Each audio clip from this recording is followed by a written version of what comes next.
US में रह रहे हजारों इंडियन फैमिलीज के लिए काम सिर्फ इनकम का सवाल नहीं है, बल्कि आइडेंटिटी, स्टेबिलिटी और सेल्फ रिस्पेक्ट से भी जुड़ा हुआ है। खासकर H1B वीजा होल्डर्स के स्पाउसेस के लिए, जिनके लिए वर्क परमिट यानी EAD एक नॉर्मल लाइफ जीने का जरिया होता है। लेकिन अब इसी EAD से जुड़ा एक ऐसा रूल सामने आया है जिसने अनसर्टेनिटी और स्ट्रेस दोनों बढ़ा दिए हैं। इस वीडियो में आज हम समझेंगे DHS ने EAD रूल में क्या बदलाव किया, H1B स्पाउसेस ने सरकार के खिलाफ केस क्यों किया है और इंडियंस को इससे क्या सीख लेनी चाहिए। चलिए फिर जल्दी से वीडियो को स्टार्ट करते हैं। हाय, मेरा नाम है वर्षा दुबे और आप मुझे देख रहे हैं NBT टेक एड पर। हाल ही में H1B वीजा होल्डर्स के स्पाउसेस ने US department of homeland security के खिलाफ मुकदमा फाइल किया है। ये केस उस रूल को चैलेंज करता है जिसमें EAD यानी एम्प्लॉयमेंट ऑथराइजेशन डॉक्यूमेंट की ऑटोमेटिक एक्सटेंशन को खत्म कर दिया गया है।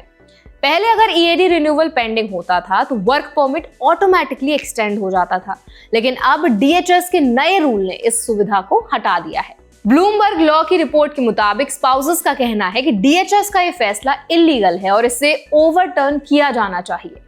उनका आरोप है कि DHS ने बिना प्रॉपर रीजन और पब्लिक नोटिस के रूल लागू कर दिया, जो एडमिनिस्ट्रेटिव प्रोसीजर एक्ट का वायलेशन है, यानी प्रोसेस फॉलो नहीं किया जा रहा है। आप समझते हैं कि एक्चुअल रूल चेंज क्या है, एक बार रिविजन कर लेते हैं। तो देखिए, DHS ने 30 अक्टूबर 2025 से एक इंटरिम फाइनल रूल लागू किया, जिसके तहत EAD रिन्यूअल अब एक्सपायरी से सिर्फ 180 दिन पहले ही फाइल किया जा सकता है। इससे पहले ये विंडो 540 दिन की थी। इसका मतलब ये हुआ कि अगर प्रोसेसिंग डिले हुई और EAD एक्सपायर हो गया तो ऑटोमेटिक एक्सटेंशन नहीं मिलेगा और स्पाउस लीगली काम नहीं कर पाएगा। एक्सपर्ट के मुताबिक इस बदलाव की वजह से हजारों वर्कर्स को लेबर फोर्स से बाहर होना पड़ सकता है।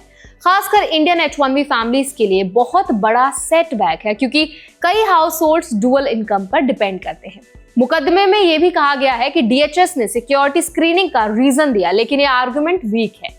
स्पाउसेस का कहना है कि DHS पहले भी किसी भी समय सिक्योरिटी वेटिंग कर सकता था, तो फिर ऑटोमेटिक एक्सटेंशन हटाने की कोई जेन्युइन जरूरत नहीं थी।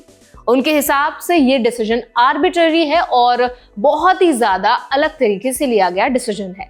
अब थोड़ा EAD को सिंपल भाषा में समझते हैं। एम्प्लॉयमेंट ऑथराइजेशन डॉक्यूमेंट एक ऑफिशियल प्रूफ होता है कि कोई फॉरेन नेशनल यूएस में लीगली काम कर सकता है, और वो भी लिमिटेड टाइम के लिए। EAD पाने के लिए फॉर्म I-765 फाइल करना पड़ता है। जिन लोगों को इमिग्रेशन स्टेटस की वजह से वर्क ऑथराइजेशन मिलती है, उनके लिए EAD बहुत जरूरी होता है। यहाँ पर एक इंपॉर्टेंट क्लैरिफिकेशन भी बहुत जरूरी है।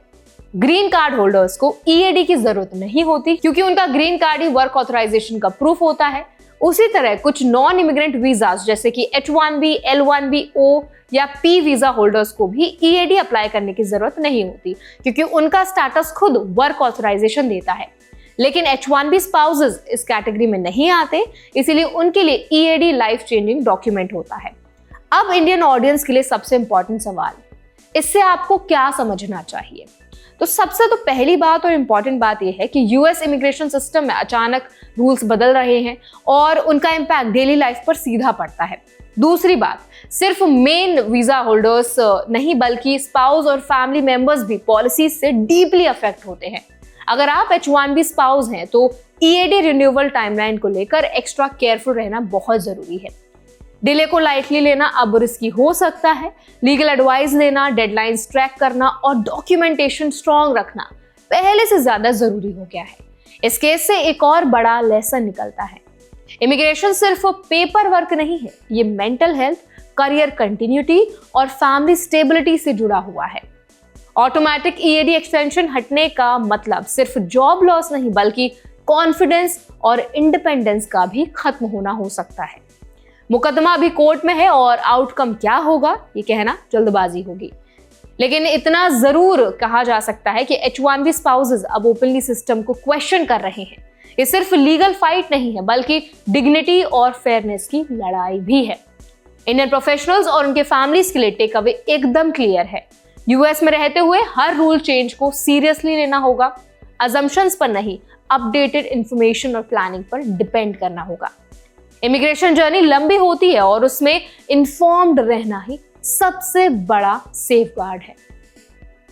तो अब इस पूरे अपडेट पर आपका क्या ओपिनियन है, आप क्या राय रखते हैं, हमें कमेंट सेक्शन में जरूर बताएं। ऐसे और भी अपडेट्स के लिए, वीडियोस के लिए, इन्फॉर्मेशन के लिए हमारे चैनल एनबीटी टेक को भी जरूर सब्सक्राइब करें।